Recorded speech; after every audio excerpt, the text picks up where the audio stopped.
ஒரு டைமில் ஒரு ஜுவல்லரி செட் வந்து ட்ரெண்டிங்காக இருக்கும். இப்போ ட்ரெண்டிங்காக இருக்க ஜுவல்லரி பார்த்தீங்கன்னா இந்த இன்விசிபிள் நெக்லஸ் செட். இது டிஃப்ரெண்ட் மாடல்ஸ் அண்ட் பேட்டர்ன்ஸில் அவைலபிளாக இருக்குது.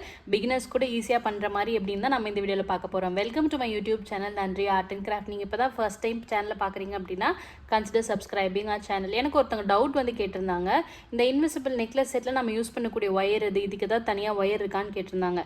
சிம்பிள் ஒயர் தான், நம்ம ஜுவல்லரி மேக்கிங்க்கு உள்ளே யூஸ் பண்ணுவோம்ல கியர் ஒயர், அதை வச்சு தான் இந்த இன்விசிபிள் நெக்லஸ் செட் வந்து டிசைன் பண்ண போகிறோம். எந்த மாடலாக இருந்தாலும் சரி, உள்ளே யூஸ் பண்ணியிருக்க ஒயர் பார்த்தீங்கன்னா இந்த கியர் ஒயர் தான்.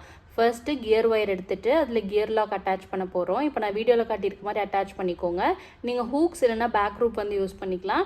ஆனால் பேக் ரோப்பை விட ஹூக்ஸ் தான் வந்து மோஸ்ட்லி இந்த ஜுவல்லரிஸ் வந்து யூஸ் பண்ணுவாங்க. நெக்ஸ்ட் வந்து நமக்கு கோல்டன் பால்ஸ் வந்து தேவைப்படும். இன்விசிபிள் ஜுவல்லரி செட்லேயே டிஃப்ரெண்ட் டிசைன்ஸ் அண்ட் பேட்டர்ன்ஸ் வந்து க்ரியேட் பண்ணுறாங்க. நான் இன்றைக்கி வந்து இந்த காயின் வச்சு பேட்டர்ன் வந்து க்ரியேட் பண்ணியிருக்கேன். ஃபர்ஸ்ட் இந்த மாதிரி காயின் ஒன்று ஆட் பண்ணியிருக்கேன் இல்லையா, அதை எப்படி ஆட் பண்ணியிருக்கேன்னு காட்டியிருக்க பாருங்கள். ஃபர்ஸ்ட்டு ஒரு கியர் லாக் எடுத்துக்கணும். கியர் லாக்கு உங்களுக்கு எங்கே வேணுமோ அந்த இடத்துல வந்துட்டு கியர் லாக்கை ஃப்ளாட் ப்ரெஸ் வந்து பண்ணிக்கோங்க. நெக்ஸ்ட் வந்து ஒரு கோல்டன் பால்ஸ் வந்து ஆட் பண்ணியிருக்கேன். இந்த பேர்ல் வரக்கூடிய காயின்ஸும் வந்து ஆட் பண்ணியிருக்கேன். ஆட் பண்ணி முடிச்சதுக்கப்புறம் திருப்பி golden balls, next gear lock. Gear lock தான் அந்த மெயினாக ஆட் பண்ணக்கூடிய அந்த டிசைனர் பீசஸை வந்து எங்கேயும் வந்து நகராமல் ஹோல்ட் பண்ணி வச்சுக்கோம். அதனால் எல்லா ஜுவல்லரி செட்லேயுமே கியர் லாக் வச்சு இந்த மாதிரி ஃப்ளாட் ப்ரெஸ் வந்து பண்ணிக்கணும். இப்போ இதே மாதிரி 5 பிளேசஸில் வந்து நான் ரிப்பீட் பண்ணியிருக்கேன். நீங்கள் வேணால் 3 பிளேசஸ் அப்படி இல்லைனா சென்டரில் மட்டும் கூட க்ரியேட் பண்ணிக்கலாம். இப்போ ஃபினிஷிங் பார்ட்டுக்கு வந்து வந்துட்டோம்.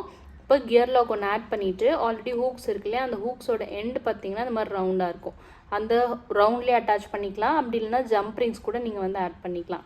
திருப்பி அந்த கியர் ஒயரை கியர் லாக் வழியாக பாஸ் பண்ணிவிட்டு கியர் லாக்கை ஃப்ளாட் ப்ரெஸ் பண்ணிட்டோம் அப்படின்னா ரொம்ப சிம்பிளான இன்விசிபிள் நெக்லஸ் செட் வந்து ரெடி ஆயிரும். இப்போ நான் யூஸ் பண்ணியிருக்கக்கூடிய மெட்டீரியல்ஸ், எக்ஸ்ட்ரா மெட்டீரியல்ஸ் எல்லாமே பார்த்தீங்கன்னா நம்ம டிஸ்கிரிப்ஷன் பாக்ஸில் லிங்க் கொடுத்துருக்கேன். S7 jewelleries and craft store Instagram பேஜில் இருக்குது. அங்கே நீங்கள் பர்ச்சேஸ் பண்ணிக்கலாம். எல்லா jewellery material, bracelet materials, craft materials எல்லாமும் உங்களுக்கு அவைலபிளாக இருக்கும். இப்போ எண்டில் இருக்கக்கூடிய கியர் ஒயரை கட் பண்ணிட்டோம் அப்படின்னா ரொம்ப சிம்பிளான இன்விசிபிள் நெக்லஸ் செட் வந்து ரெடி ஆயிரும். திருப்பி இதே மாதிரி நம்ம நிறைய மாடல்ஸ் வந்து பார்க்கலாம். இது உங்களுக்கு பிடிச்சிருந்து அப்படின்னா கண்டிப்பாக கமெண்ட் பாக்ஸில் கமெண்ட் பண்ணுங்கள். இதுக்கு என்ன ப்ரைஸ் ஃபிக்ஸ் பண்ணலான்னு அப்படின்னு ஐடியா கொடுங்க. நன்றி.